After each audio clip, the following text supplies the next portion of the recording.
श्री राम की आस्था में रची बसी एक तस्वीर इन दिनों लाओस की धरती पर भी नजर आ रही है। भारत के प्रधानमंत्री नवरात्र के पावन दिनों के बीच आसियान समिट में शामिल होने लाओस पहुंचे तो उनके सामने लाओस की रामलीला का मंचन किया गया।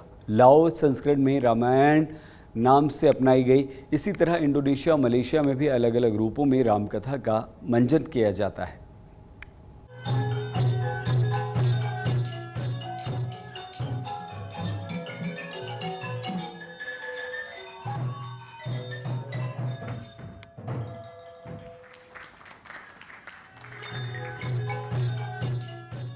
सात समुंदर पार रामायण के मंचन की ये झलक लाओस की धरती से आई है।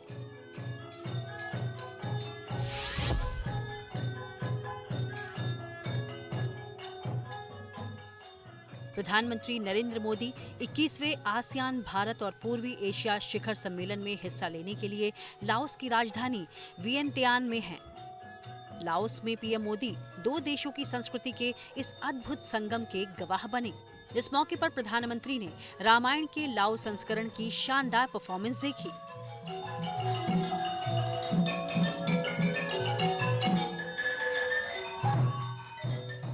बता दें कि लाओस की रामायण वाल्मीकि की कथा से गहराई से प्रभावित है, लेकिन इसका मूल हिंदू प्रभाव समाप्त हो गया और इसमें लाओस के इतिहास और जीवन शैली का असर दिखाई देता है।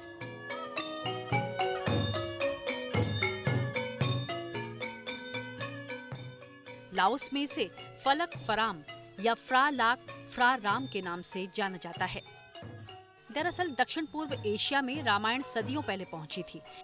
वैसे तो म्यांमार, थाईलैंड, कंबोडिया जैसे लगभग सभी दक्षिण एशियाई देशों में बौद्ध धर्म की मौजूदगी सबसे ज्यादा है, लेकिन इन देशों में रामायण की कथा बौद्ध प्रभाव के साथ सदियों से मौजूद है।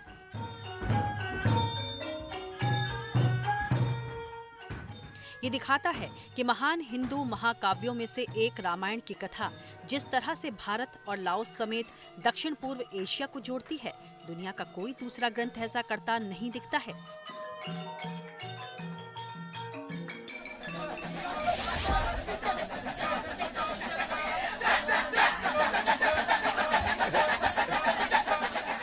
इसी तरह श्री राम और रामायण का प्रभाव मुस्लिम आबादी बहुल इंडोनेशिया में भी दिखाई देता है।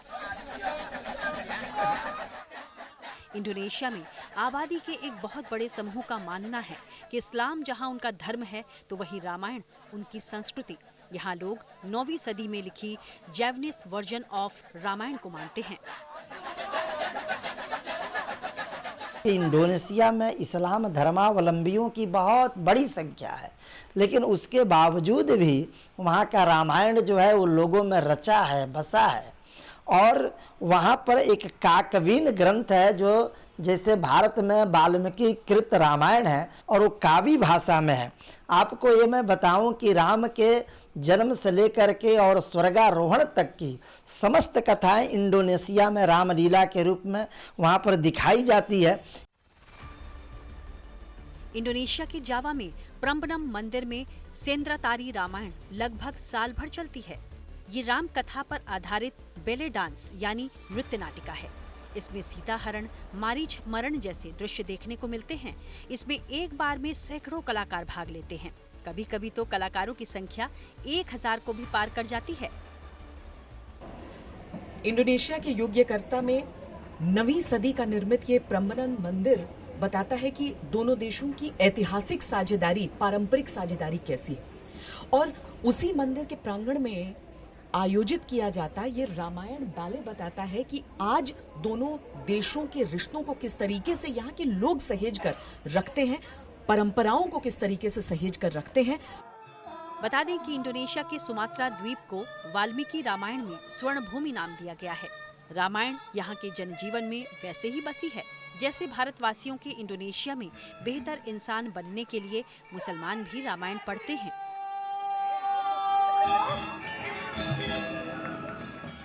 रामायण वहाँ की स्कूली शिक्षा का हिस्सा है। इंडोनेशिया के लोगों पर आज भी रामायण का गहरा प्रभाव देखने को मिलता है। यहाँ का प्रम्बनम मंदिर सनातन संस्कृति के कई चिन्हों को समेटे है। मंदिर जो आप देख रहे हैं ये प्रम्बनम मंदिर है जो कि 9वीं सदी में निर्मित इंडोनेशिया का सबसे पुराना हिंदू मंदिर है। जब 4वीं सदी थी, उस समय की बात है जब हिंदुत्व का यहाँ पर बहुत आधिपत्य था और सब यहाँ पर हिंदू हुआ करते थे। अब 2% से कम लोग बच गए हैं जो हिंदू हैं। लेकिन प्रम्बनन मंदिर जो है, यहाँ पर पूजा अर्चना यहाँ पर नहीं की जाती है। ये सुनसान है बिल्कुल। एक पर्यटन के लिए लोग यहाँ पर आते हैं। ब्रह्मा, विष्णु, महेश तीनों के मंदिर यहाँ पर स्थापित हैं। अगर आप तीनों मंदिरों को देखें, और तीनों मंदिरों के यानी सामने विष्णु मंदिर आप देख रहे हैं, शिव मंदिर देख रहे हैं और ब्रह्मा मंदिर देख रहे हैं, और सबके ठीक सामने का जो हिस्सा है वो है उनके वाहनों का मंदिर है, यानी नंदी मंदिर, हंस मंदिर और वरुण मंदिर। तो सबसे ज्यादा यहाँ पर गरुड़ का महत्व होता है। गरुड़ यानी कि विष्णु जी की सवारी, और यहाँ का जो प्रतीक चिन्ह भी होता है ना, वो भी गरुड़ ही है। मैं आपको यहाँ के नोट पर दिखाती हूँ। ये देखिए, ये गरुड़ का जो चिन्ह है, ये यहाँ का राष्ट्रीय प्रतीक चिन्ह होता है। इंडोनेशिया की तरह ही मलेशिया पर भी रामायण की गहरी छाप है। यूं समझिए कि युगों युगों से श्री राम जिस तरह भारत के मन में बसे हैं, उसी तरह दुनिया के जाने कितने ही देशों में राम और राम कथा का उत्सव पूरी श्रद्धा के साथ मनाया जाता है। ये ठीक भी है, क्योंकि नफरत, संघर्ष और युद्ध का दंश झेलती दुनिया को शायद आज से ज्यादा राम की जरूरत कभी नहीं रही।